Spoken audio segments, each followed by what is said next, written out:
옆에 분들과 한번 인사하겠습니다. 기도의 자리가 생명의 자리입니다.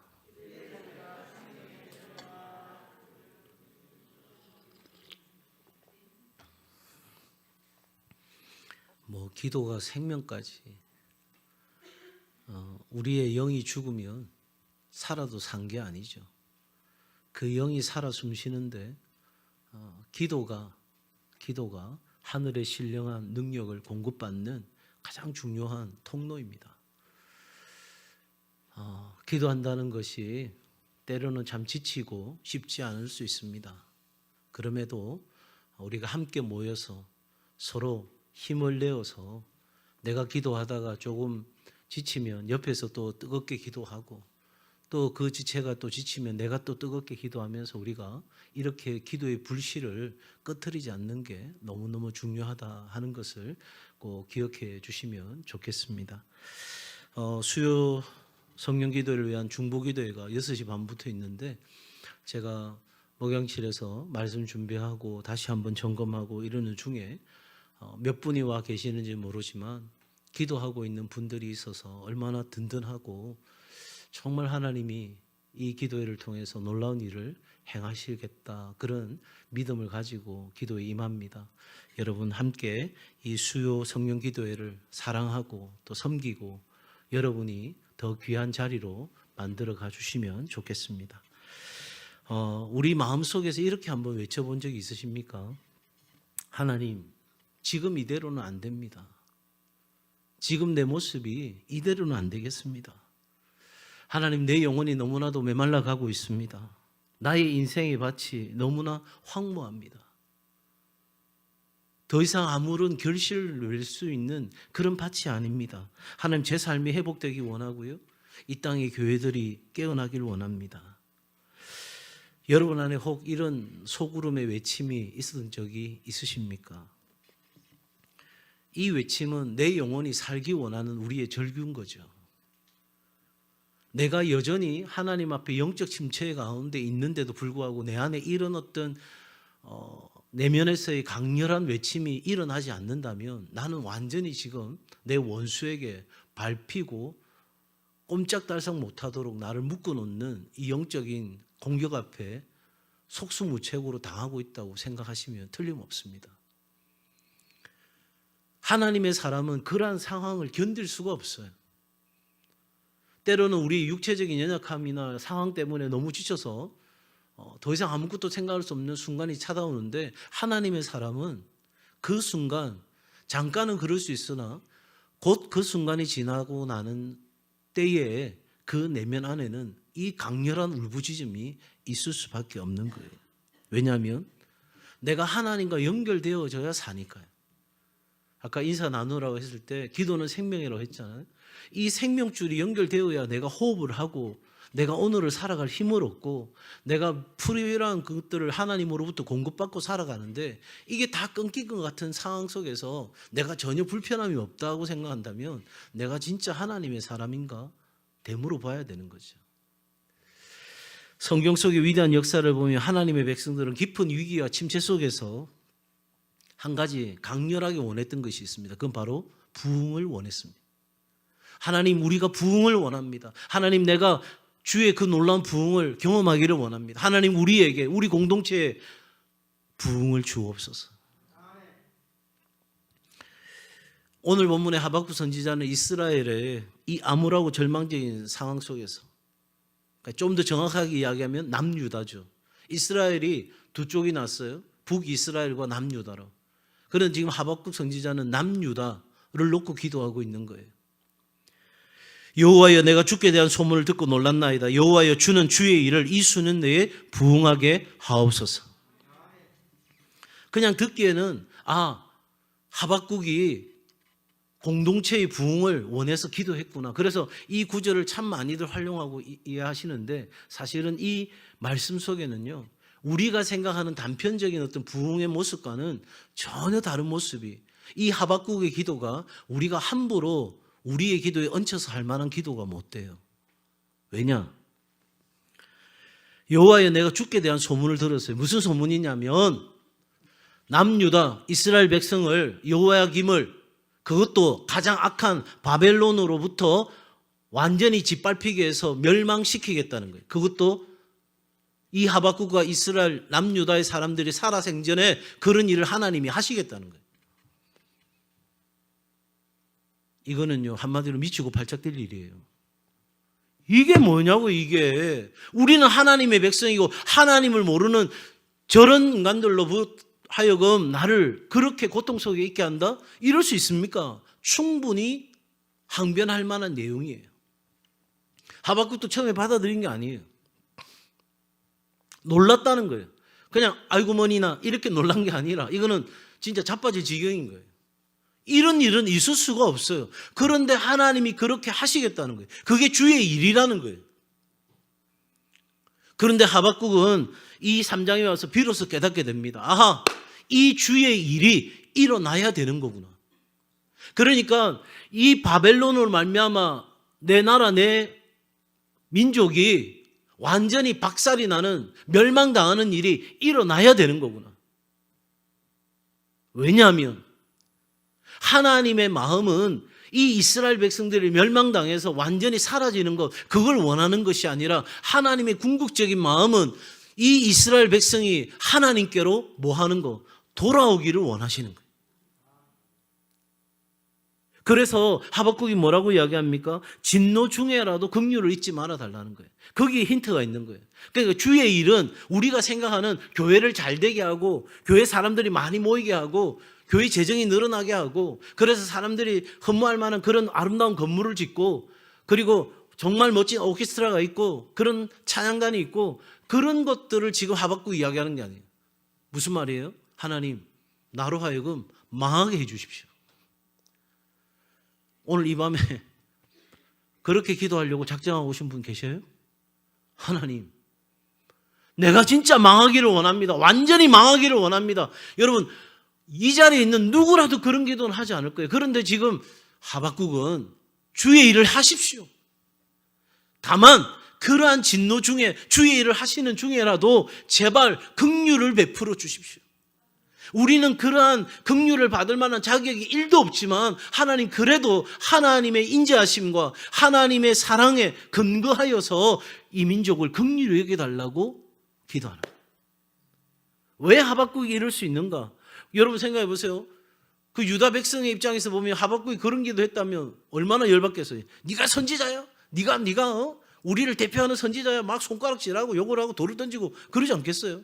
아니 우리를 잘 되게 해달라고 기도해도 될까 말까인데 뭐 우리를 망하게 그것도 바벨론에 이런 말도 안 되는 자식 이러면서 야단법석이지 않았겠어요?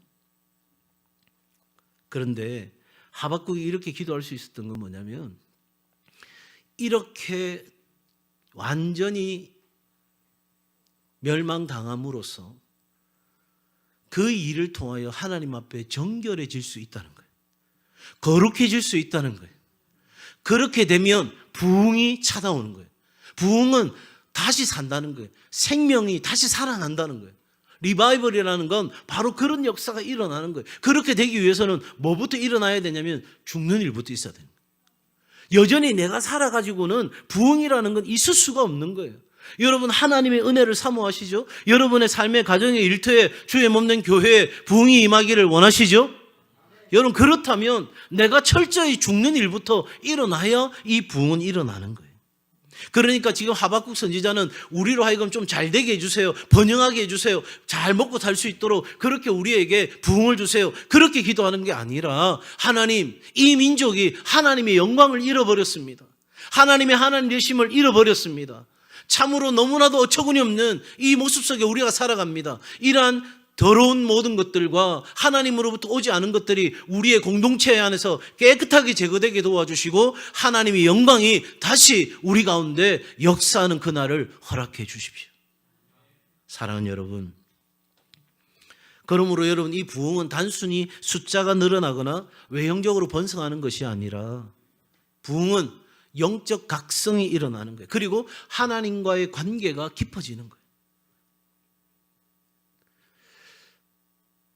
성도들로부터 안타까운 이야기를 들을 때가 종종 있습니다. 목사님, 저 너무 먹고 살기 힘들어서 지금은 교회 다닐 마음이 없어요. 그때가 진짜 부흥이 필요할 때인데 말이죠. 이미 귀를 닫고 눈을 닫고 난 상태에서는 들리지가 않는 거예요.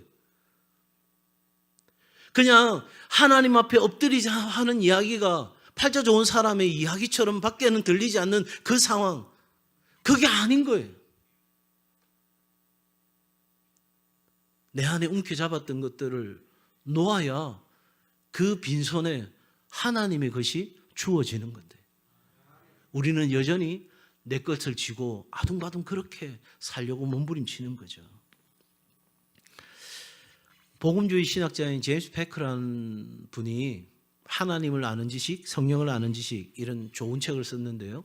성령을 아는 지식이라는 책에서 이렇게 이야기합니다. 부흥이란 하나님께서 성령을 통해 잠자는 당신의 교회와 백성들을 깨우시고 새롭게 소생시키시는 성령의 역사로, 이 부흥이 일어나게 되면 신자의 삶에 새로운 활력을 불어넣게 되고 자신의 온갖 죄악을 토로하는 영적 각성이 일어나게 되고 교회가 사회와 민족을 선도하는 구심점으로 거듭나는 것이다. 그러니까 부흥은 나 한 개인으로부터 시작해서 공동체와 나라 민족까지 변화시키는 놀라운 역사가 일어나는 그 모든 과정을 부흥이라고 우리가 말할 수 있다는 것이죠. 그러므로 여러분, 지상의 모든 성도, 모든 교회의 소원은 내 첫 번째 소원도 통일이고 내 두 번째 소원도 통일이고 세 번째 소원도 통일이라는 말처럼 우리 성도의, 교회의 가장 첫 번째 소원은 뭐가 되어야 된다고요? 부흥이 되어야 됩니다. 진정한 부흥이, 참된 부흥이 지금 이 시대에 우리에게 필요한 줄로 믿습니다. 지금이 뭐 부흥 이런 거 이야기할 때가, 지금 교회가 완전히 쇠퇴기로 접어들어가지고 이 교회가 망하느냐, 교회가 사라지느냐, 지금 코로나 이후로 세계 곳곳에 있는 교회가 1년에 몇 개씩 없어진 이 상황에서 무슨 부흥이야? 그러기에 부흥이 필요한 거예요. 나라가 이렇게 혼란스럽고 복잡한데 무슨 부흥 타령이야? 그러기에 부흥이 필요한 거예요. 내 삶에 고단하고 어려운 일들이 너무나도 널브러져 있어. 안 와도 해결될 수 없어. 그런데 무슨 팔자 좋게 부흥 그런 거 이야기하고 교회 와서 기도하라 그런 이야기하고 있어. 지금 내가 새벽부터 나와서 밤까지 일을 해도 내가 해결해야 될 문제 다 해결할 수도 없는데 그때 부흥이 필요하다는 거예요. 이 부흥은 인간이 만들어내는 것이 아닙니다. 부흥은 한번 따라합시다. 부흥은 하나님이 시작하시고 성령님께서 이끄시는 놀라운 역사입니다. 그렇습니다. 자, 하나님이 하시는 일이에요. 성령님이 우리 안에서 행하시는 일이에요. 그런데 한 가지 중요한 것은 우리가 해야 될 역할은 그 부흥을 간절히 사모하고 준비하는 거예요. 하나님이 이 일을 시작하신다고요. 하나님이 이 마지막 때에, 이 말세에 믿음을 보겠느냐 하는 이 시대에 하나님이 우리에게 부흥을 다시 한번 부어주시는 역사가 있게 되는 줄 믿습니다.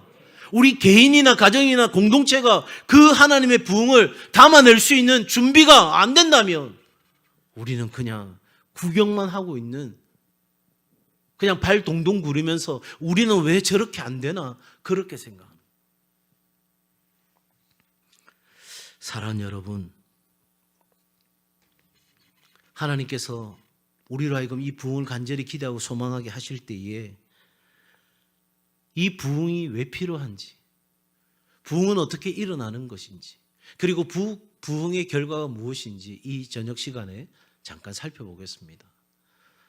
아마 예상하셨겠지만 지난 주일부터 지금 신년 특별 새벽 기도회, 그리고 오늘 저녁 설교, 그리고 다음 주일 설교까지 사실은 하나님의 능력으로 충만한 교회의 그 모습 속에 일어나는 것들을 지금 제가 마치 시리즈 설교처럼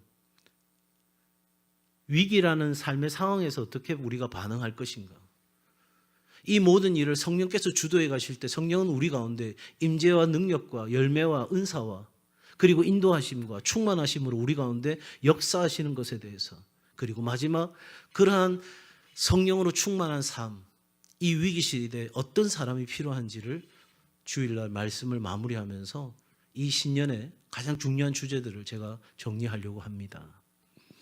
자, 부흥이 왜 필요할까요? 요엘서 2장 12절 13절 말씀입니다.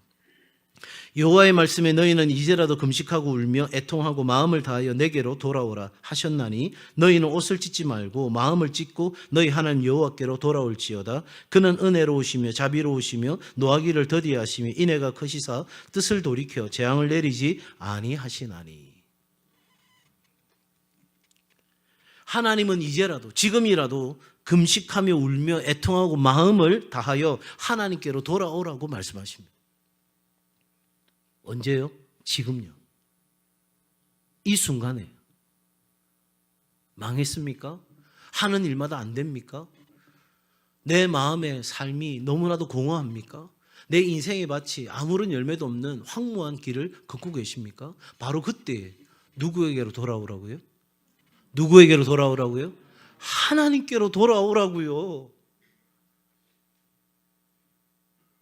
내가 이거 하다 안 되니까 저거 하고 저거 하다 하니까 이거 하고 내가 그렇게 해갈 게 아니라 가장 먼저 하나님께로 돌아오는 일이 세워져야 우리 인생의 질서가 세워지고 질서가 세워지면 하나님이 한 걸음 한 걸음씩 인도하는 일이 있게 되는 줄로 믿습니다. 절망뿐인 이 현실 속에서 부흥이 필요한 것은 이 부흥이 앞서 말씀드린 것처럼 나를 살리고 가정을 살리고 일터를 살리고 공동체와 나라 민족을 살리는 것이 되기 때문에 이 밤에 부흥을 이야기하는 거죠. 그러므로 이 부흥이 필요한 이유는요, 우리가 영적 침체와 영적 무관심 속에 있기 때문에 여러분 하느님의 온갖 좋은 것들을 삐뚤의 아버지께로부터 받을 수 있는 것들을 우리가 제대로 공급받지 못하고 사는 거예요. 그러니까 어떻습니까? 성도들과 교회는 일상적인 습관을 쫓아서 그냥 그 자리에 머물고 있습니다. 오늘 이 시대가 그냥 전통을 잘 이어가면 제대로 되는 시대라면 걱정 없어요. 그냥 그대로 옛날처럼 해오던 대로 하면 돼요. 그런데 여러분 오늘 이 시대는요, 그런 연속성을 보장할 수 있는 시대가 아니에요. 하루에도 얼마나 엄청난 변화가 우리 가운데 일어나는지 몰라요. 이런 상황 속에서 내가 그냥 안주하고 자리에 있다는 건 죄송하지만 점점 뒤로 밀려나고 있다는 거예요. 사랑하는 여러분, 부흥을 통해서 우리 안에 있는 영적 무감각이 깨어나고 영적 각성을 통해서 하나님과의 관계가 회복되는 역사가 일어나는 줄 믿습니다. 그러기에 우리는 부흥을 소망하는 거예요. 에스겔 37장 10절에 이에 내가 그 명령대로 대언하였더니 생기가 그들에게 들어가매 그들이 곧 살아나서 일어나서는데 극히 큰 군대더라.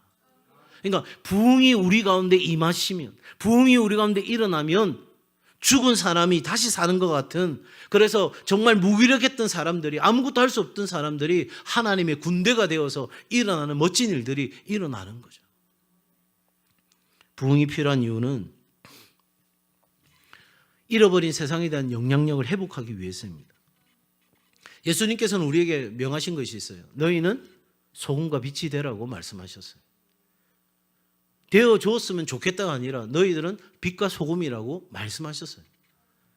그러니까 우리는 존재하는 것 자체가 빛이고 소금인 거예요. 옆에 한번 보세요. 짠맛이 나는지, 빛이 나는지 보시라고요. 여러분, 우리가 가는 곳에는 그 소금과 같은 일이 일어나는 거죠. 우리가 가는 곳에는 어두운 그곳에 빛된 역사들이 일어나는 거예요. 그런데 우리는 점점 맛을 잃어가고 있고 빛을 잃어가고 있어요. 내가 그 모임에 가도, 내가 그 일터에 있어도 아무런 의식이 느껴지지 않아요. 야, 내가 참 조용히 잘 있구나. 아니요. 남들은 그렇게 안 하는데 내가 더 헌신하려고 해요. 남들은 그렇게 안 하는데 내가 더 수고하려고 해요. 남들은 그렇게 하지 않으려고 하는데 내가 기버가 되어서, 내가 테이커로, 내가 하나라도 더 가지려고 하는 이 시대 상황 속에서 내가 기버가 되어서 하나라도 더 주고 싶어하는 우리를 보면서 사람들이 놀라는 거죠. 당신 무엇 때문에 그렇게까지 살아? 아니, 남들은 퇴근하기 바쁜데 나는 다음 날에 와서 일할 일들을 정리해놓고 내 주도적으로 정리해놓고 가요. 그런다고 월급 더 주는 것도 아니에요. 왜 그렇게 사는 거예요? 나는 빛이고 소금이니까요. 나는 당연히 하나님 영광을 나타내는 삶을 살아야 되니까요. 그런데 우리는 그렇게 살지 않는다는 거죠. 그리스도인이면서도 우리는 하나라도 더 가지려고 하는 테이커가 되려는 거예요. 조금 나은 사람은 맺혀져. 주고받는 거예요. 내가 너 하나 줬으니까 너도 나한테 하나 줘. 그런데 세상도 어떤 사람을 기다리냐면 기버, 주는 사람을 기다려요. 사랑하는 여러분, 이 부흥은 개인의 영혼을 일으키고 결국은 교회를 새롭게 해서 세상 속에서 하나님의 나라를 이루어가는 놀라운 일들을 가능케 하는 것이 부흥입니다. 부흥이 필요합니까? 필요하지 않습니까? 필요합니다. 자, 그러면 두 번째 질문입니다. 부흥을 위해서는 어떻게 해야 하는가? 그래, 부흥이 일어나는 거 나도 원해. 그렇다면 어떻게 해야 될까? 역대하 7장 14절입니다. 한번 같이 읽겠습니다. 시작. 내 이름으로 일컫는 내 백성이 그들의 악한 길에서 떠나 스스로 낮추고 기도하여 내 얼굴을 찾으면 내가 하늘에서 듣고 그들의 죄를 사하고 그들의 당을 고칠지라. 여러분, 부흥을 위해서는 회개와 겸손이 있어야 돼요. 회개와 겸손. 하나님으로부터 떠났던 우리의 삶을 하나님께로 돌이키는 회개가 우리 가운데 있어야 돼요. 그런데 겸손이라는 건 뭡니까? 여러분, 사실은 저와 여러분이 겸손은 뭔가 좀 가진 사람, 높은 자리에 있는 사람이 뭔가 취하는 행동 아니겠어요? 그죠? 그런데 저와 여러분은 벌써 존재부터 밑바닥이에요. 그러니까 뭘 겸손할 게 없어. 아무도 동의를 안 하시는. 여러분, 뭔가 높은 자리에 있거나 뭐 능력을 가진 사람이 내가 기꺼이 낮은 자리로 가고 내가 손해보는 자리로 가는 걸 겸손이라는데 우리는 아예 처음부터 바닥인데 뭘 겸손해요? 뭐가 겸손이냐면 나는 내 스스로 살아갈 수 없고 하나님의 도우심이 필요한 존재라는 것. 하나님이 나를 붙잡아 주시지 않으면, 하나님이 나를 건져내어 주시지 않으면 나는 살 수 없는 존재라는 걸 인정하는 것이 우리가 갖는 겸손인 거예요. 그렇게 우리는 하나님 앞에 하나님보다 앞서간 우리의 생각과 삶을, 자기중심적인 삶을 하나님 앞에 회개할 뿐만 아니라 내가 하나님 도움 없이는 살 수 없는 존재라는 걸 인정하고 나아가는, 바로 그렇게 우리의 마음을 새롭게 하는 일이 이 부흥을 위해서는 반드시 있어야 돼요. 개인의 성결함과 거룩함은 부흥의 필수 요소예요. 우리 한 사람이 깨끗하게 되는 것, 이것이 우리의 부흥의 놀라운 시작인 거예요. 우리 가정 안에, 우리 교회 안에, 나라 민족 안에. 여러분, 이 나라 민족을 우리가 어떻게 하루아침에 다 깨끗하게 할 수 있겠어요? 성결하고 거룩하게 어떻게 만들 수 있겠어요? 그건 여러분 너무나 이상적인 거예요. 우리가 할 수 있는 일은요, 나부터 변화되는 거예요. 내가 있는 자리부터 성결함과 거룩함을 지켜내는 일들이 우리 가운데 있게 되는 거예요. 사랑하는 여러분, 하나님은 우리가 깨끗한 그릇이 되었을 때 우리 가운데 부흥을 주십니다. 그러니 여러분, 얄팍하게 성공한 것 때문에, 적당하게 성공한 것 그것 때문에 여러분 하나님의 부흥이 우리 가운데 임할 수 없다면 여러분 하박국처럼 주의 일을 수년 내에 우리 가운데 행하여 주시옵소서. 우리가 완전히 박살이 나기를 원합니다. 하나님 앞에서 성결함과 거룩함을 회복하는 일을 위해서라면 우리가 완전히 끝이 나도 좋사오니 하나님 거기서부터 다시 시작해달라고 할 수 있는 믿음과 용기가 우리 가운데 필요한 거예요. 이렇게 우리의 마음을 새롭게 하고 깨끗하게 했다면 부흥을 위해 필수적인 요소는 기도와 말씀입니다. 기도는 부흥을 지피는 정말 불쏘시개와 같은 겁니다. 주님은 나의 최고봉이라는 정말 스테디셀러를 쓴 오스왈드 챔버스 목사님이 있습니다. 이분이 이렇게 이야기합니다. 기도는 위대한 사역을 위한 준비가 아니라 기도 자체가 이미 더 위대한 사역입니다. 여러분 잘 아시는 말 있죠? 사람이 일하면 사람이 일할 뿐이지만 사람이 기도하면 누가? 하나님이 일하신다. 그러니까 기도 자체는 뭔가 일을 하기 위한 준비. 그래서 기도는 1분, 나머지 내가 하는 일은 99분, 이게 아니고, 그래서 100분을 채우는 게 아니라 사실은 99분을 기도하고 1분을 내가 일하는 것이 지혜로운 거예요. 여러분, 내가 아무리 삽질한다고 해서 산이 옮겨지지가 않아요. 그런데 하나님의 포크레인이 몇 번만 하면 끝나는 거예요. 그런데도 우리는 밀어내가지고 4번 내한테 보이고 포크레인은 안 보이니까, 언제 올지 모르니까 계속 내가 삽질하고 있는 거예요. 자꾸 앞에 단어가 하나 붙으려가지고. 무슨 삽질? 바보 삽질. 20세기 최고의 기독교 설교자로 평가받는 마틴 로이드 존스 목사님이 부흥이라는 자신의 책에서 이렇게 이야기합니다. 부흥의 장애물을 지적해요. 그러니까 부흥을 하나님께서 일으키시는데 장애물이 있다는 거예요. 16세기 종교개혁 이전, 그러니까 교회가 타락했을 때죠.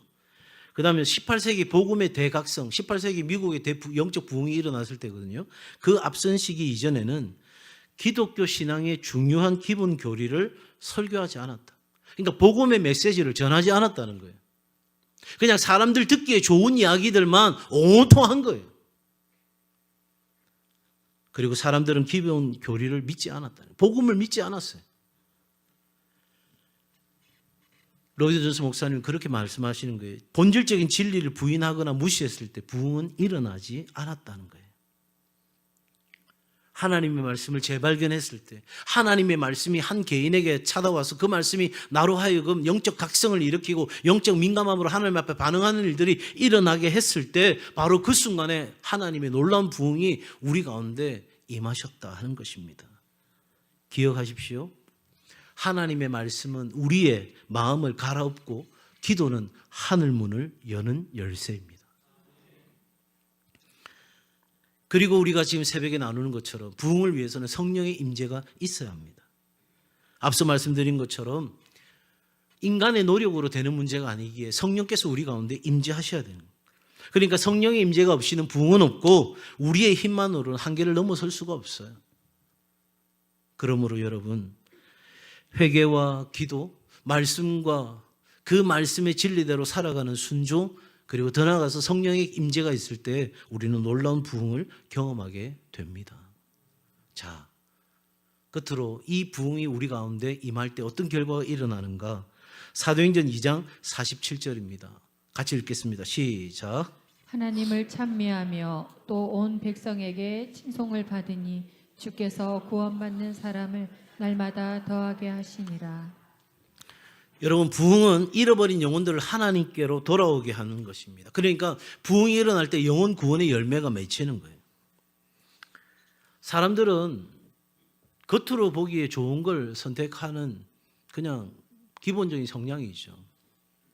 오늘도 어느 모임 자리에 갔는데 교회를 결정하려고 이곳저곳을 가보는 분이 계시더라고요. 그 주변에 있는 사람들이 그분에게 이제 한 3개 교회 중에서 결정해라고 막 이야기하더라고요. 들어보니 울산에서 제일 큰 교회 3개를 이야기하더라고요. 제가 그래서 뭐라고 했겠어요? 예, 우리 교회 한번 와보라고. 예. 온다고 했는데 모르겠어요. 여러분, 사람들은 그냥 일반적으로 보여지는 어떤 것을 보고 선택할 수도 있겠죠. 그죠?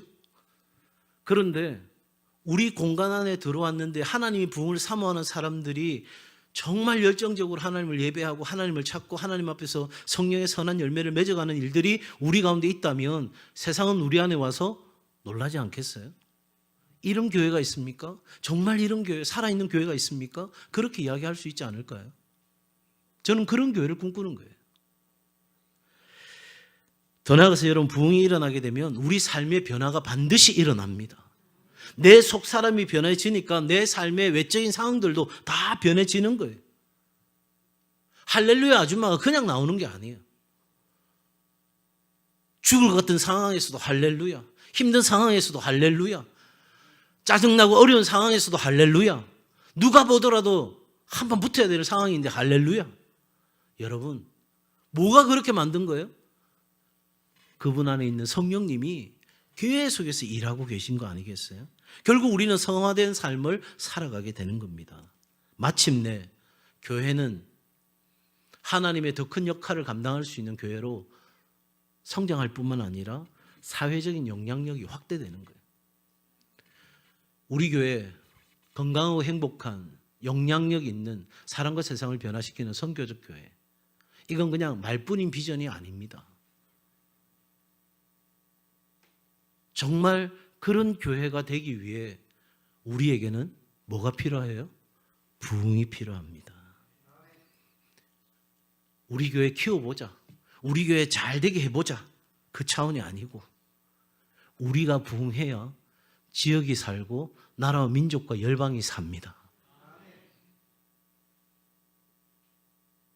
여러분 보시기에 제가 어떨런지는 모르겠습니다만은 제 꿈은 좀 큽니다.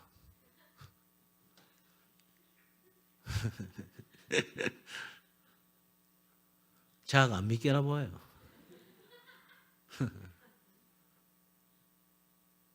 하나님이 제게 주셨어요. 그 일을 어떻게 이루실지는 저는 모르겠어요. 제가 한 번도 공식적으로 어느 자리에서나 누구 앞에서 고백을 한 적이 없어요. 근데 2절만 하면 하나님이 다시금 기억나게 하시고 다시금 기도하게 하시고 과연 그 일을 어떻게 행하실지 저는 잘 모르겠어요. 그런 한 가지 분명한 것은 그 일의 결과들은 하나님께 맡깁니다. 다만 제가 있는 이 자리에서 저부터 그리고 우리 교회 성도들부터 우리 교회부터 하나님의 부흥이 일어나기를 소원합니다.